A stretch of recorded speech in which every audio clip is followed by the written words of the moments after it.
571 سن عیسوی میں اپریل کے مہینے میں 20 تاریخ کو کون سا دن تھا؟ تو ٹیلی کرنے کے بعد جو چیز ملتی ہے وہ پیر کا دن تو آتا ہے. تو بعض روایات میں 8 ربیع الاول میچ ہو رہی ہے، بعض روایات میں 12 ربیع الاول. تو بہرحال جو بھی ہو، لیکن ربیع الاول شریف کا مہینہ اس بات کا سب کا اتفاق ہے کہ ربیع الاول شریف کا مہینہ حضور پاک صلی اللہ علیہ وسلم کی ولادت کا مہینہ ہے. اور پوری دنیا بھر میں جو عقیدت کے اعتبار سے ہم حضور کی ولادت کا دن مناتے ہیں وہ 12 ربیع الاول شریف ہے. اسی طرح آپ سمجھ لیں شب قدر ابھی آپ سے پوچھیں تو کب ہے؟ سارے مسلمان ساری مسجدوں میں شب قدر کب مناتے ہیں؟ 27 رمضان کو. لیکن کیا یہ ایگزیکٹ ہے؟ حضور پاک صلی اللہ علیہ وسلم نے فرمایا آخری عشرے کی طاق راتوں میں کوئی ایک رات ہوگی، 21، 23، 25، 27، 29. لیکن ہم نے 27 کو مضبوطی سے پکڑ رکھا ہے. کیوں؟ جمہور علماء نے کئی دلائل سے ثابت یہ کیا ہے کہ 27 ہی کو شب قدر ہو سکتی ہے، لیلۃ القدر کی.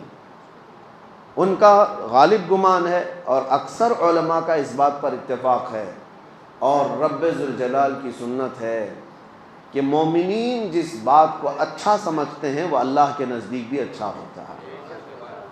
کثرت سے ایمان والے جس بات کو اچھا سمجھتے ہیں وہ اللہ کے نزدیک بھی اچھا ہوتا ہے. اب 12 ربیع الاول شریف کا معاملہ یہی ہے. بعض لوگ جیسی میلاد کا مہینہ آئے گا ربیع الاول کا، بہت سارے لوگ دلائل پوچھتے رہتے ہیں. میاں تاریخ تو 8 کی ہے، آپ 12 کو کر رہے ہیں.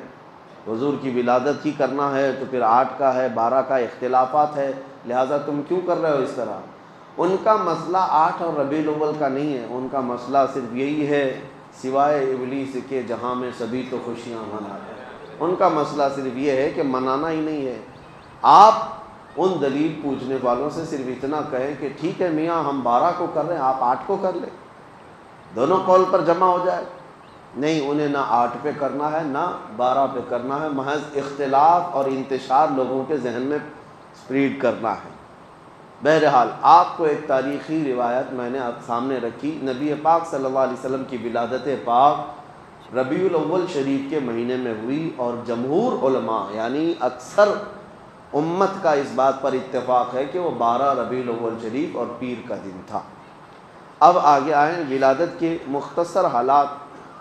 حضور پاک صلی اللہ تعالیٰ علیہ وسلم کی والدہ ماجدہ سیدہ بی بی آمنہ رضی اللہ تعالیٰ عنہا نے خود جو روایتیں بیان کی، ظاہر سی بات ہے ماں نے جو کہا ہو اپنے بچے کی ولادت کے لیے وہ سب سے معتبر قول ہے، سب سے مستند قول ہے. انہوں نے خود فرمایا کہ رجب کے مہینے میں حمل قرار پایا تھا، جمعہ کا دن تھا. نبی پاک صلی اللہ تعالیٰ علیہ وسلم کے حمل کو رجب کے مہینے میں قرار پایا، جمعہ کا دن تھا. یہ حضرت آمنہ رضی اللہ تعالیٰ عنہا کی روایات ہے، اور فرماتی ہیں حمل کے قرار پانے کے بعد کبھی بھی حضرت بی بی آمنہ فرماتی ہیں مجھے حمل کے جو درد ہوتے ہیں کبھی نہیں ہوئے، جو عام عورتوں کو ہوتے ہیں کہ کبھی پیر بوجھل ہو گئے، سر چکرانے لگ گیا، جسم بھاری ہونے لگ گیا، اس طرح کی کوئی تکلیف حضرت آمنہ فرماتی ہیں 9 مہینوں میں کبھی نہیں ہوئی. اور پلس اس پر مزید یہ کہ ہر مہینے حضرت بی بی آمنہ کہتی ہیں خواب میں کوئی نہ کوئی نبی آتے اور مجھے بشارت دے کر جاتے. کبھی حضرت موسیٰ علیہ السلام تشریف لائے، کبھی ابراہیم علیہ السلام تشریف لائے، اور پھر یہاں تک کہ سفر کا مہینہ ہوا تو جبرائیل امین علیہ السلام کی آوازیں انہوں نے سنی کہ کہہ رہے تھے کہ اے فرشتوں صف بستہ کھڑے ہو جاؤ، اللہ کا محبوب آنے والا ہے. حضرت بی بی آمنہ فرماتی ربیع الاول شریف کا مہینہ ہوا تو میرے گھر پر ہمیشہ کچھ گنگنانے کی آوازیں آتی. یہ وہ حوران جنت تھیں جو حضور پاک صلی اللہ علیہ وسلم کی آمد پر خوشیاں منا رہی تھیں. اور پھر حضرت بی بی آمنہ رضی اللہ تعالیٰ عنہ فرماتی ہیں ولادت کا دن تھا، یعنی 12 ربیع الاول شریف، اس سے ایک دن پہلے وہ کہتی ہیں اچانک میری پیشانی میں ایک درد سا ہوا، یعنی ایک جھٹکا سا ہوا، اور پھر ایک نور ظاہر ہوا، ایک روشنی نکلی، اور وہ روشنی اتنی تیز آگے بڑھتی گئی. حضرت آمنہ فرماتی میں مکہ میں بیٹھ کر کے ملک شام کے محلات دیکھ رہی تھی، عراق میں شہر بصرہ کو میں دیکھ رہی تھی. مکہ سے ملک شام اور بصرہ کوئی 100-200 کلومیٹر بھی نہیں، ہزاروں کلومیٹر دور ہے. اور حضرت آمنہ فرماتی ہے میں وہاں تک کے حالات کو اپنی آنکھوں سے مکہ میں بیٹھ کر دیکھ رہی تھی۔ تو حضور پاک صلی اللہ علیہ وسلم کی ولادت یہ عام ولادت نہیں تھی۔ اور پھر فرماتی ہیں کہ جب رات کا وقت گزرا اور صبح صادق سے پہلے میرے گھر میں 3 عورتیں آئیں اچانک۔ میں گھبرائی کہ مکہ کا محلہ اس وقت سنسان تھا، میرے گھر میں 3 عورتیں آئیں۔ میں نے ان سے پوچھا کہ آپ کون ہو؟ تو ان میں سے ایک خاتون نے کہا میں بی بی آسیہ ہوں، اور ایک نے کہا میں بی بی مریم ہوں، اور ایک نے کہا میں حوا ہوں۔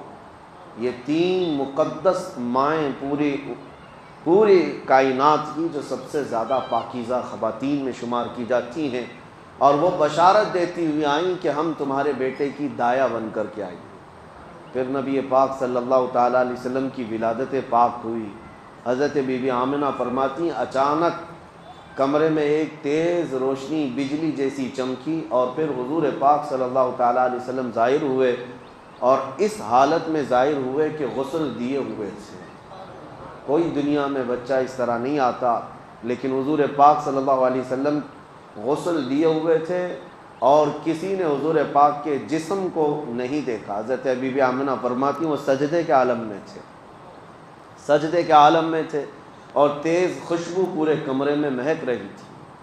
اور اس کے بعد حضرت بی بی آمنہ فرماتی ہیں میں نے اپنے بیٹے کے چہرے پر نظر ڈالی تو دیکھا سرما بھی لگایا ہوا ہے اور عطر میں بھی معطر ہے۔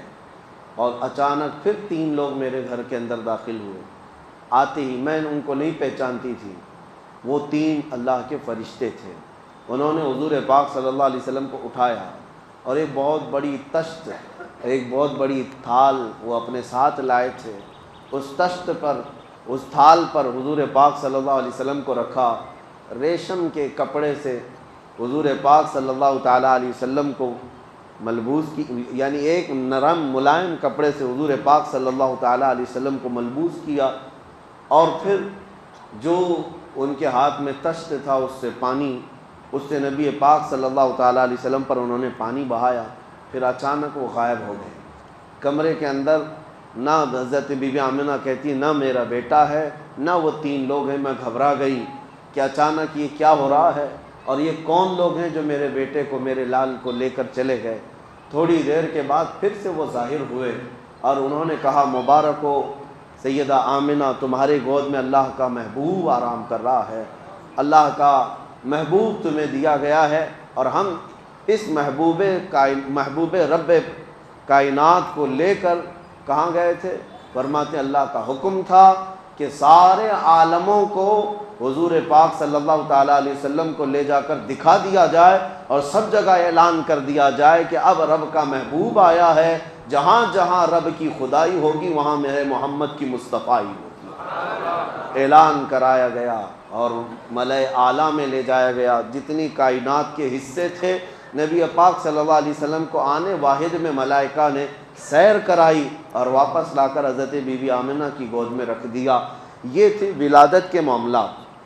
ولادت عام طریقے سے نہیں ہوئی۔ میرے عزیزو، ہمارے اور تمہارے گھروں میں پیدا ہونے والے بچوں کے ہر سال ہم جنم دن منا لیتے ہیں، جبکہ ان کا کوئی بھروسہ نہیں کس طرح پیدا ہوئے اور کیا بننے والے ہیں۔ لیکن اس کائنات کے عظیم آقا محمد رسول اللہ صلی اللہ علیہ وسلم، جن کا دنیا میں آنا بھی سب سے نرالا اور جن کا پیدا ہونا بھی سب سے پاکیزہ، ان کی حیات اعلیٰ، ان کی ممات اعلیٰ، ان کی زندگی اعلیٰ، ان کی وفات بھی اعلیٰ، نبی پاک صلی اللہ تعالیٰ علیہ وسلم کا آنا سب سے انوکھا اور سب سے نرالا تھا۔ اس لیے پوری کائنات کو چاہیے کہ وہ یادیں ہمیشہ قائم رکھیں، وہ یادیں ہمیشہ قائم رکھیں۔